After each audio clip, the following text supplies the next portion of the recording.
tell me. I'm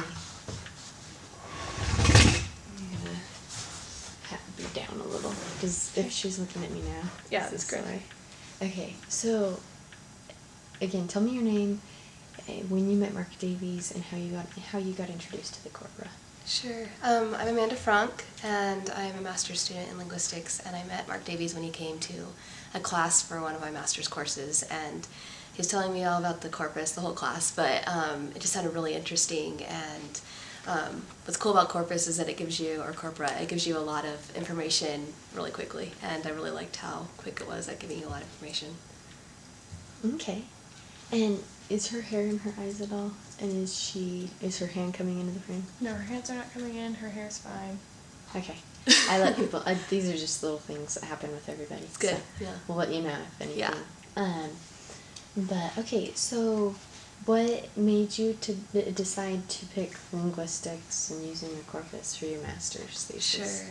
Sure. So I did my undergrad in English and in editing, and I realized I love my editing classes because they're all about the English language and how we form our words and our sentences, and so I decided to go into linguistics for my master's, and as I learned more about corpora and everything that goes along with it, I realized that the good thing about corpus is that it validates or maybe shows a better way of doing editing, and it provides substantial ways of saying this rule is valid because the corpus shows that we're actually doing that in our own language, and kind of supports what I want to do with my job is going into editing.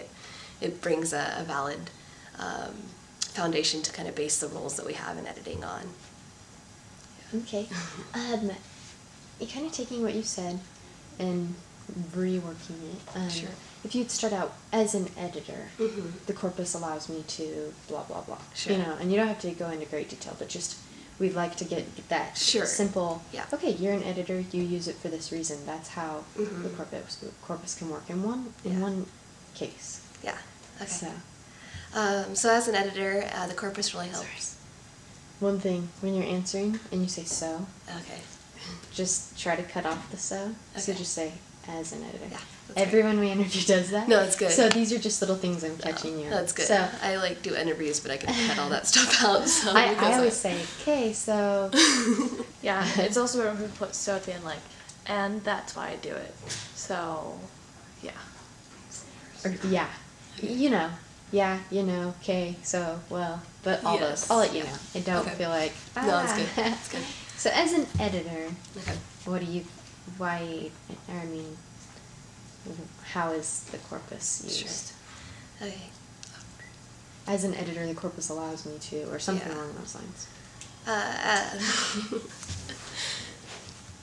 As an editor, the corpus helps me to find foundation for the rules that we have as we edit it. It gives you a lot of support for the reasons why we do certain things as an editor, and it helps to validate what we're doing. And it also can discredit it sometimes, which is really exciting to research those things that aren't necessarily holding true in the editing field, and it makes me want to use the corpus more in my editing to show that this is really what people are doing and not what some book says that we should be doing, and supports what the humans out there, speaking the language are actually using the language and not what somebody wrote down in a book said to do. I like that. Let's have you say it again. I think, okay, so picking some of the things you said, as an editor, the corpus allows me to, it validates the language that we're using, that this is actually what people are saying. Mhm. It's not just what you see in the books or something Yeah. like that. Yeah. So if you can just say that again. Sure. That's kind of Good. pulling everything you said, I think. And Yeah, if there's that's good. anything else you can throw it in there. Okay. As an editor, the corpus helps validate what we're doing in our editing, and it also shows what the people are actually using in their speech and not just what some editing book says is correct. I don't know if that No, was that's good, because people feel like the longer they talk, the smarter they sound, but for videos it does This not can only work. be like 3 or 4 minutes. Okay, so- once we get Mark in there, Everybody. you in Yeah. there, So a short lawyer in there. sentences, Okay. like So if you it's can say it perfect. concisely. Yeah, in fact, that right there is probably all we will need right there from you. But also, you said you're using it in your master's thesis, is that correct? So how are you using the corpus in your master's thesis? Sure. And just repeat that question over. Because, that's It's kind of the same thing. Yeah. So, I mean, I to can be really give specific, but to give the background to the audience, because the audience isn't going to hear me saying, "So how? So Yeah. you're using this in your masters?" You got to repeat it and repeat the questions I asked. Like, so I'm using the corpus in my to help with my master's thesis because blah blah blah blah blah. Mhm. And if it's the same reason, that's fine. Okay. We'll probably just take One of either them. the editor cut or the whatever cut. Yeah. Okay. In my master's thesis, I'm using the corpora to back up or to check whether our dictionaries and usage guides that we use a lot in editing are accurate. So I'm seeing whether the words that we use in verbs, if they're correct or not, in different forms of our language, and seeing if they're accurate. I don't know if that makes sense. No, that was good. And what fascinates you most with the corpus? Okay, I think. And after you finish your thought, try to keep your eye line with me for just a Yeah. minute so that we Okay. can cut there. 10 Sure. seconds. Yeah. Sure.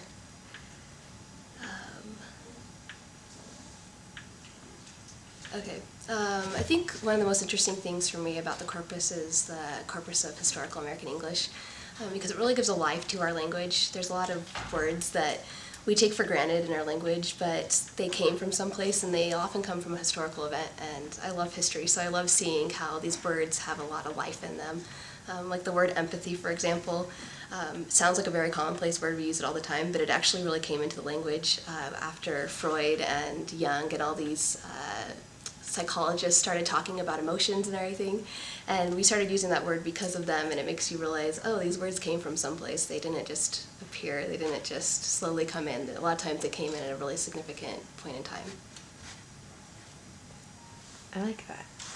Let's take out that one idea and say, what I find fascinating with the corpora is that it shows you that words didn't just come out of nowhere, that they came from somewhere and where they began, like Freud and empathy and things like that. So, again, just concise. Concise. We Just- probably wouldn't put the Freud and empathy, like, that's I fascinating. have other But examples. we if you wouldn't want. put it, like, we just wouldn't put something that long That long, okay. of an Okay. explanation in a video. Okay, like, so realistically. it's more the idea of this is where the word began. It didn't just appear out of nowhere or pop up in a dictionary or something like that. So, yeah, so one more time. Again, just briefly, what Yeah. you find fascinating with the corpus or Shorter corpora. is better. Sure. Okay. What I love about using the corpora is it really gives a life to the words, especially if you look at historical usage. You can see that the words came in at a specific point in time, and they didn't just pop out of nowhere, that they were related to some event or some happening in history, and they go right along with that when they were born into the language, if you will. That was awesome. Yeah. I don't think we have any other questions for you. I know that seems so simple.